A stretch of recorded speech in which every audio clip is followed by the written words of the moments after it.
What's up, everybody? Thanks for being here. Finally, got Godzilla's big bad himself. Really couldn't wait to kind of throw this guy up on the channel. Been sitting on him for a while, but here he is. X plus 25 centimeter King Ghidorah from 1968's Destroy All Monsters. Very popular Godzilla movie, iconic Godzilla movie. Was supposed to be the last Godzilla movie, according to a lot of rumors. Thankfully, that was not the case. But yeah, man, this figure is rock solid, gorgeous to look at, very commanding of your attention on a shelf. He just displays very nicely. Before I get too much further into the review itself, happy Easter to everybody. Hope it was a happy and safe holiday for you guys. And, if you want to see more content like this, please like and subscribe. Much appreciated. So back to the figure. I think he came out all the way back, I believe, in December of 2014, maybe early 2015. So he's been out for a while.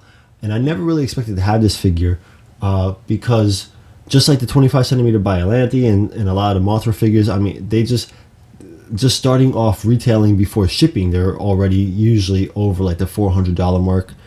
And that kind of, for me back in the day, that was a tougher pill to swallow, but I really do think any self-respecting Godzilla collection needs to have a King Ghidorah, needs to have a Mothra represented.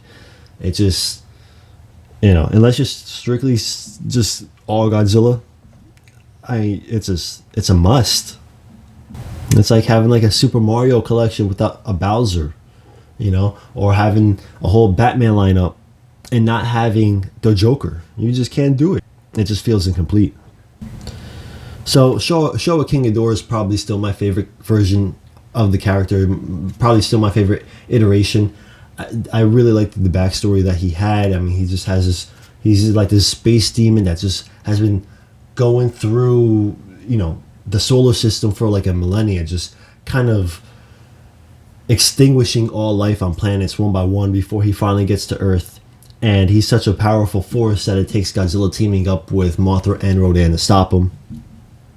Of course, just like any villain, the first time they show up, they're really badass and unstoppable, but eventually the heroes kind of catch up and they get dealt with, and they're never as imposing as they are like during that first appearance or two, right? So it's the same thing for King Ghidorah, and by the time we roll around to Destroy All Monsters, which, despite the implication of the title, there really were no monsters destroyed in Destroy All Monsters except for one. This guy right here. My man here just got massacred. And even adding insult to injury, I mean, he was in the movie for like all of 5 minutes. And the aliens that were controlling him, they just threw him in, like, just to just get slaughtered. It wasn't even a fair fight. And really, I mean, I don't know what the hell they were thinking was going to happen, because in movies leading up to this, I mean, Godzilla was able to beat King Ghidorah with just having Rodan. So in Destroy All Monsters, he gets thrown into like a freaking battle royale against like 11 monsters. It's not a recipe for success. So that battle goes as well as you'd expect it to. And yeah, so King Ghidorah dies. And yes, this is him dead. I know, he doesn't look it. All his eyes are open because he's a suit. But this is him. Yeah, he's dead. But the big win here is X Plus, who almost flawlessly captured this monster in this movie. He's not as sparkly, brand new, off the assembly lot gold like the 1964 version. He's a little more dusty or dirty, aged looking, I guess. I think I don't have the 1964 version. I never have, so I can't really say without seeing it in person. But I think from pictures, I prefer this version. I think the other one's just a little too gold, but I could be wrong. I mean, what could you really tell by pictures? But I've always loved this design. Like, I know King Ghidorah is kind of always, he's pretty much transformed along the years as much as Godzilla has through the decades, and as he just showed up in 2019's Godzilla King of the Monsters, where he's like just a super dragon, really powerful, really well done. But I've always loved the personality of this version of the monster. There's just something really unique about his design. He doesn't. He's obviously, you look at him and he's like, yeah, he's a three-headed dragon. All right, cool.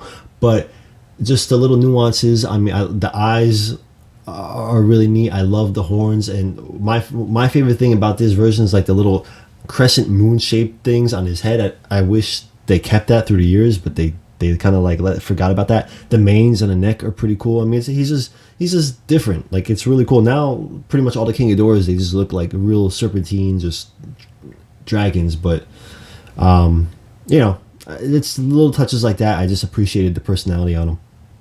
He's really scaly. He's got huge wings. I have heard a lot of complaints over the years because, like I said, thankfully I have hindsight doing these reviews so much later than the release dates. There's been a lot of complaints about people's King Ghidorah figures breaking over the years because the wings are not supported, I guess, enough, and they fall out, or the little pegs in them snap and break, and they're a pain in the ass to fix. So thankfully that has not happened to mine yet, but it could just be a matter of time. So let me ride this guy out while I got it. Let me throw this review up. But yeah, he's sculpted and painted beautifully. I was looking through the pictures that I took for this review, and I was like, it's the first time I realized that the figure came with gold teeth. So then I have to look at the movie stills, because naturally you would think, his teeth would be white or enamel colored or something like that, not gold. But it really isn't clear to me seeing in the pictures. I mean, maybe his teeth were gold in the suit. I don't know. He's a very delicate figure. Thankfully, I have not broken anything on him. But you could just hold him and take him off a shelf, and you just feel like, if you're anywhere near the top of his heads or the tips of the wings, it feels like it could just fall apart just by you looking at it too hard. But yeah, I mean, if I was to pick one singular version of this character to get, so far from what I've seen, it would still be this version. I mean, the 1964 probably it's close enough that you could go either or. But it's such a storied figure. I mean, it's a storied design, because it really, it's just, first of all, the classic Showa Godzilla movies, they kind of always, they're the most nostalgic to me. In this design, this King Ghidorah has appeared in 4 movies and TV shows like Zone Fighter. So he's been around.